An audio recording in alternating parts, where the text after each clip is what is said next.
یعنی کوئی ایسی اسلامی بہن ہے جو یہ کہتی ہے کہ مجھے چاروں کل بھی نہیں آتے، صرف ایک سورت، سورت اخلاص، قل هو اللہ احد، یہ سورت یاد ہے تو جب بھی آپ یہ سورت تلاوت کر سکتی ہیں۔ ہر رکعت میں، یعنی 20 رکعت ہیں تو 20 رکعتوں میں آپ سورت اخلاص ہی تلاوت کر لیں، آپ کی نماز ہو جائے گی۔ سورت فاتحہ کے بعد آپ سورت اخلاص پڑھ لیں۔ اسی طرح آپ نے 20 رکعت مکمل کرنی ہے۔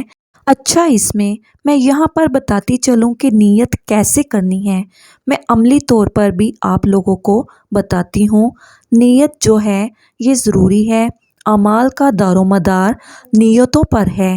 اب بہت سے لوگ پریشان ہوتے ہیں کہ نیت تو ہمیں کرنی نہیں آتی۔ دیکھیں نیت کیا ہے؟ نیت دراصل دل کا پختہ ارادہ ہے۔ زبان سے الفاظ ادا کر کے نیت کرنا یہ کوئی ضروری نہیں ہے۔ نیت کرنا چاہتے ہیں تو نیت کریں گے۔ نیت کے میں نے 2 رکعت نماز تراویح کی نیت کی اللہ تعالیٰ کے واسطے، منہ میرا کعبہ کی طرف، یا 20 رکعت کی ایک ساتھ بھی نیت کر سکتے ہیں۔ نیت کی میں نے 20 رکعت نماز تراویح کی نیت کی اللہ تعالیٰ کے واسطے، منہ میرا کعبہ کی طرف، دل ہی میں ارادہ کر لیں، بس اتنا کافی ہے، نیت ہو گئی۔ نیت کرنے کے بعد آپ نے تکبیر تحریمہ کہہ کر نماز شروع کرنی ہے۔ اللہ اکبر، ہاتھ باندھ لیں گی اور یہ پڑھنا شروع کریں۔ جس طرح بتا چکی ہوں کہ عشاء کی 4 رکعت نماز فرض اور 2 رکعت سنت پڑھنے کے بعد آپ 20 رکعت نماز تراویح ادا کریں گی، وتر نہیں پڑھیں گے۔ پہلے اب ہم نے تکبیر تحریمہ کہہ کر نماز شروع کی۔ اب یہاں پر سب سے پہلے ہم نے ثنا پڑھنی ہے، سبحانک اللہم و بحمدک، مکمل ثنا۔ اس کے بعد پھر تعوذ، اعوذ باللہ من الشیطان الرجیم اور بسم اللہ الرحمن الرحیم۔ اس کے بعد پھر سورۃ فاتحہ پڑھیں۔ اس کے بعد پھر آپ کوئی سورت ملا لیں جو بھی آپ کو صورتیں یاد ہوں، ان میں سے ایک سورت آپ تلاوت کر لیں ترتیب کے ساتھ، یعنی جو رکعت آپ پہلے پڑھ رہے ہوں اس میں پہلی سورت، اگلی رکعت میں اس سے اگلی سورت۔ مثال کے طور پر اب پہلی رکعت میں آپ نے قل اعوذ برب الفلق پڑھی ہے تو دوسری رکعت میں آپ قل اعوذ برب الناس ہی پڑھیں۔ ایسا نہیں ہے کہ آپ پیچھے کی طرف لوٹیں سورت اخلاص کی طرف یا قل یا ایھا الکافرون کی طرف، اس طرح نہیں، یہ الٹ ہو جائے گا۔ تو ترتیب کے ساتھ آپ سورت تلاوت کریں گے۔ سورت ملا لی آپ نے۔ سورت ملانے کے بعد آپ اللہ اکبر کہتے ہوئے رکوع میں جائیں گے، جس طرح رکوع کی تسبیح پڑھتے ہیں، سبحان ربی العظیم تسبیح پڑھیں۔ اس کے بعد سمع اللہ لمن حمدہ ربنا لک الحمد، پھر دونوں سجدے کریں گے، سجدے کی تسبیح اذکار وغیرہ پڑھیں۔ اس کے بعد اللہ اکبر کہتے ہوئے دوسری رکعت میں جب پہنچیں گے تو اب سب سے پہلے آپ نے بسم اللہ الرحمن الرحیم پڑھنی ہے۔ اس کے بعد پھر سورت فاتحہ، پھر کوئی سورت ملا لیں۔ اس کے بعد پھر رکوع کریں، رکوع سے کھڑے ہوں گے، سمع اللہ لمن حمدہ۔ اس کے بعد دونوں سجدے کریں، سجدے کی تسبیح اذکار وغیرہ یہ جس طرح پڑھتے ہیں ہم باقی نماز میں اسی طرح۔ اس کے بعد پھر قعدہ میں بیٹھیں گے، اتحیات مکمل، تشہد اور دعا پڑھ کر دائیں اور بائیں طرف سلام پھیریں گے۔ اس طریقے سے آپ نے 2 رکعت کر کے 20 رکعت نماز تراویح ادا کرنی ہے، یعنی صرف نماز تراویح کی نیت کریں گے، باقی سادہ جس طرح ہم 2 رکعت نماز ادا کرتے ہیں اسی طرح 2 رکعت کر کے آپ 20 رکعت نماز تراویح ادا کریں گے، اور ہر 4 رکعت پر تھوڑی دیر کا وقفہ کرنا ہے۔ یہ نماز تراویح کا طریقہ ہے۔ اب وتر کی نماز ہم نے کب پڑھنی ہے؟